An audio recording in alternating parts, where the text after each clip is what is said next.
Okay, so here's an explanation of the notes we took in class the other day. For some of you, a sub put this up on the board and you were just expected to follow. So I want to make sure there's a space for you to look at this at home if you need to.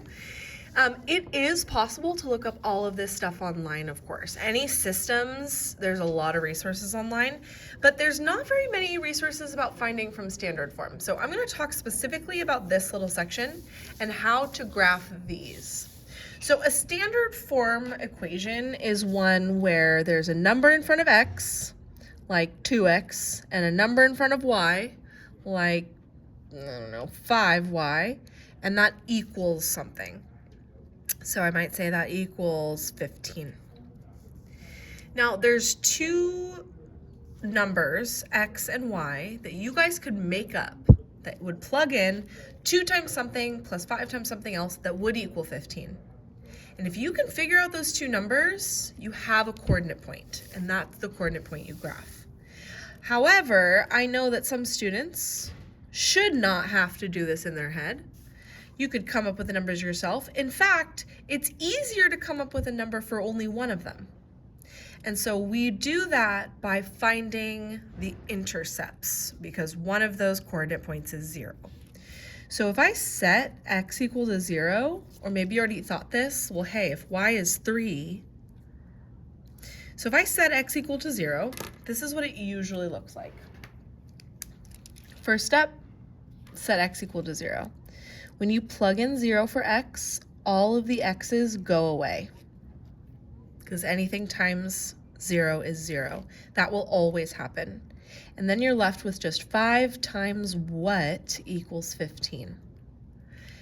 We can solve, divide by 5, divide by 5, and of course that tells us that 5 times 3 is 15. So if x were 0 and y were 3, you'd multiply to get 15. That's my first coordinate point, 0, 3.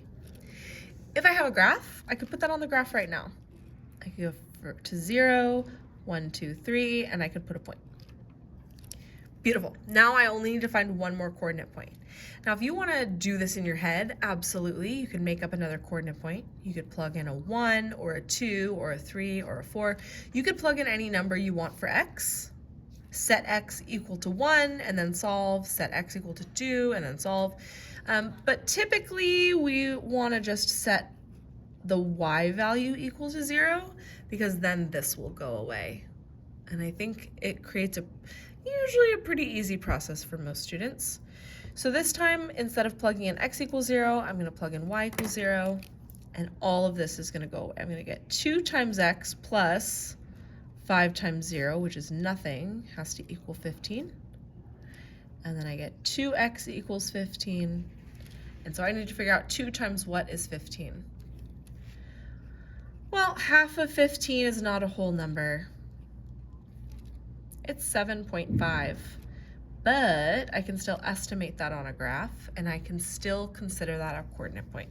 So over here, I know that when I plug in y as 0, that goes away. If x is 7.5, I'll multiply to get 15, and the math all checks out. And then I'd have to be able to go to my graph and go to 7.5, 0, and then graph it. Now, for this worksheet, there were times when you found the intercept, and not only was it just a decimal, it was not on the graph at all. These graphs only go up until 5. So that's when I would suggest to you guys, okay, I'm sorry about this, but maybe you're gonna have to choose an x or a y value that is within these limits, and see if you can figure one out. So I'm gonna use a different color. I'm gonna use purple. This method is definitely math heavy. Sorry, this is the fastest way to do it. And maybe I'm just gonna say, okay, well, I'm gonna plug in x equals 2. And so then you're gonna set x equal to 2. This is my additional point. And as long as I plug that into the equation, x equals 2, I get 2 times 2 plus 5y equals 15. I can still use my algebra skills to solve. So I'm zooming in on this. So you guys, oh, no, I died. So you guys can see. This is going to be 4 plus 5y equals 15. My pen is running out. And then 5y when I subtract 4 on both sides. 5y equals 11. And I just divide by 5, and I get y equals 2.2. Then I can graph that on this graph.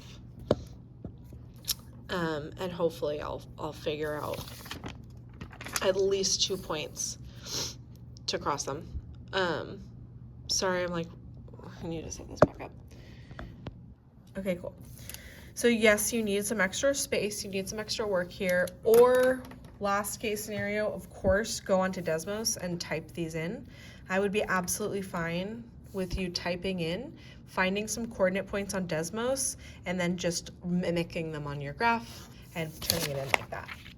So any amount of agency for your work today is good enough. Do something today, please.